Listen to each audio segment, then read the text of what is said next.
Welcome to my YouTube channel.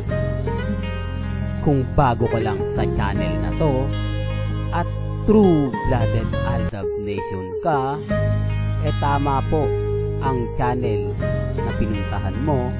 Kaya considering na po kitang bagong subscriber. At huwag mong kalimutan pindutin yung bell para lagi po kang updated sa bagong video na ilalabas ko. Salamat po sa iyong pag-click sa channel na to. Patunayan nga natin. Music! Yan ba? Hindi na masyado makagalaw. Ano ba ha? Ngayon mo sabihin. Sabi ka sa aming mga 30. Ana, tanggap ko na. 31, Gazel. Ang tingin mo kay Hermie, hindi na makagalaw. Kasi tanentahin. Okay, 31. Bossing, ayun po. Okay na. Welcome back mga kaaldab. Ito na naman po ang inyong lingkod, si Mr. Destiny. At siyempre panibagong update, panibagong video na naman po tayo.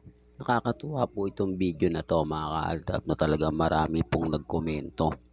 Naging trending po ito at talagang pinagpepiestahan sa comment po sa Itbulaga. Ito yung mga gusto kong sabihin, iparamdam, ipaliwanag. Hindi po ba? O baka sabihin nyo na naman, main fanatics na naman si Mengay, si Mr. Destiny. Pinopromote na naman ang Itbulaga. Hindi po. Sagad na kasi yung promotion kay Alden. Hindi naman lingid sa inyong kaalaman na 2 beses o 3 beses siyang in-interview sa 24 oras. Ito yung nakakatuwa kasi dahil marami talagang artista. Bago natin pag-usapan si Mengaya, kung update ko muna kay Alden. Maraming naiinggit kay Alden ngayon sa mga artista sa GMA Kapuso. Totoo naman po, hindi nyo pwedeng itanggihan.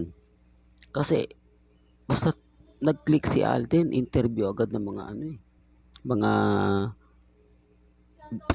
mga reporter sa 24 oras. Pansin nyo, halatang siya lang po talaga yung artistang masasabi natin na talagang inaasahan ng GMA Kapuso. Kesa po sa mga artista na sinasabi nilang magagaling, sinasabi nilang mahuhusay. Ba't pag kay Alden talagang another 24 oras agad-agad? Tapos sasabihin nila na wala na raw si Alden, ganto ganyan. Pansinin nyo na lang po. Kaya sabi ko sa inyo, may mga bagay-bagay na sikat si Alden, di po ba? Tapos yung isasama niya sa project niya, mga laos na. Sorry sa may words na laos na, pero totoo naman po Tignan niyo po yung mga artista, hindi ko nababanggitin kasi lagi ko nababanggit, sasabihin, naku, pinopromote mo lang yun Tignan niyo po yung mga magiging cast o makakasama po ni Alden Richards sa Cold Grey. Hindi, para lang po malinaw, para lang klaro na lahat po at karamihan po ng mga artista ron malalapit at kaibigang matalik ni Richard Paul Carson Jr. Real talk mga kaaldab. Well, punta na tayo kay May. Ito yung pinapaliwanag ko. Sa edad po ni Mengay na 31, bakit hanggang ngayon nananatili siyang walang anak? Pero alam naman po natin na meron na nga po talaga sila ni Alden Richards. Kaya lang maraming bitter, maraming hindi naniniwala. Nire-respeto natin yan at ginagalang. Dito po kasi sa komento na to, na kapag 31 na hindi na, sa palagay nyo, kung buntis yan si Mengay, magyuyuyug ng ganyan yan. Magpapakitang gilas yan. Common sense na lang po. Kaya nga po sila rin ang gumagawa ng issue na ikababasag nila. Sila rin yung gumagawa ng issue na ika-down nila. Dito bakit ayaw nilang pag-usapan na si Mengay may edad na? Bakit hanggang ngayon wala pa ring anak? Bakit lahat o yung mga kasabayan niya na mga artista at yung iba hindi naman, magdadalawa na yung anak. At yung iba na mas bago pa lang pero matagal na, may anak na. Real talk, sila na po nagsasabi, 2018 pa raw po mga kaaldab. Ito sabi ng mga army to, hindi ko sabi to. Sabi ng mga army, 2018 pa raw po, may relasyon na sila Mengay at si Congressman Arjo. Kaya nagpakasal to ng 2022. Abay sinabi nila na tama daw yan. Hindi po ba? Kasi kung titignan mo, ilang years po yun. Tapos dumating po yung point mga kaaldab na eto na yung pinakahihintay nila. Tapos anong nangyari? Anong nangyari? Hindi po ba wala? Pansinin nyo yung mga komento kasi. Sila na po yung magsasabi. Sila na po yung magpapatotoo. Ang problema lang po mga kaaldab, yung mga taong mahilig gumawa ng issue na wala naman pong katotohanan. Tapos ako pa po yung fake news. Kasi binabasag ko sila. Bakit hindi nila mapwersang tanungin? Direct to the point, nandyan na naman sa 8 Bulaga kung kailan sila magkakaanak ni Congressman Arjo. Kung kailan sila magkakaroon ng chikiting. Sinasabi ko to mga kaaldab para lang po malinaw. Para lang klaro. Pero wala Iaasan daw po nila sa Panginoon. Iaasa daw po nila sa may kapal. Yun po ba inaasa pa? Kaya nga po nag-asawa gusto magkapamilya. Magkapamilya na talaga naman pong bubuo. Saan ka makakita? Tawag nyo po ba pamilya? Hindi matatawag yun. Matatawag nyo girlfriend at boyfriend lang. Kasi wala naman po kayong Hindi po ba? Pag sinabing pamilya, ama, ina, anak, yan ang pamilya. Baka may issue na naman po.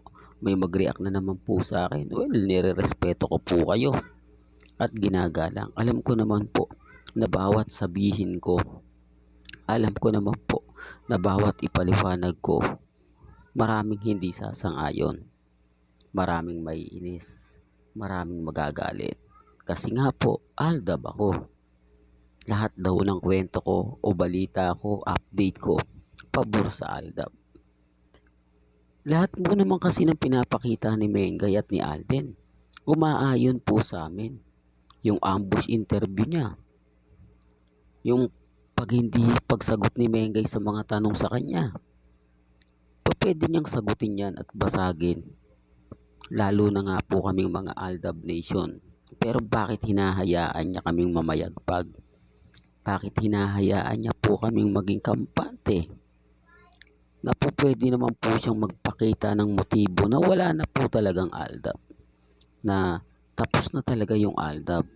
Tanggapin na lang niyo yung katotohanan. Yung tipong ganun.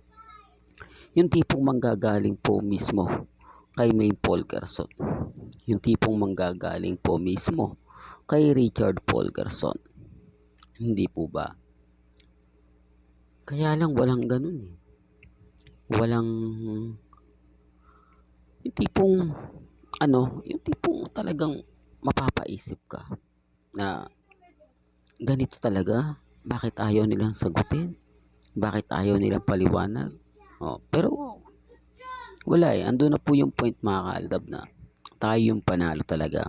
Kahit ano pong sabihin nila, kahit ano pong paliwanag nila, Aldab pa rin po malakas. Tayo pa rin po yung panalo.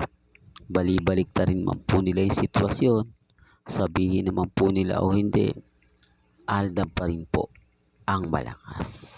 Hanggang dito na lang po ang ating latest updates. Kaya kung gusto nyo pa po ng pinaka-latest at sariwang update, abay tumutok lang po kayo dito po sa channel ni Mr. Destiny para updated kayo sa mga bago at sa mga latest na i-upload po natin maya maya lang. Kaya kung bago ka lang sa channel na to, at isa kang true-blooded Aldab Nation na nagmamahal kina Mengay at Tisoy, tama po ang channel na pinuntahan mo. Kaya consider na po kitang bago subscribe at huwag mo kalimutang i-share ang mga video po natin sa mga mamis, sa mga titas at sa mga senyor. Hanggang sa muli, salamat po sa panonood at pakikinig.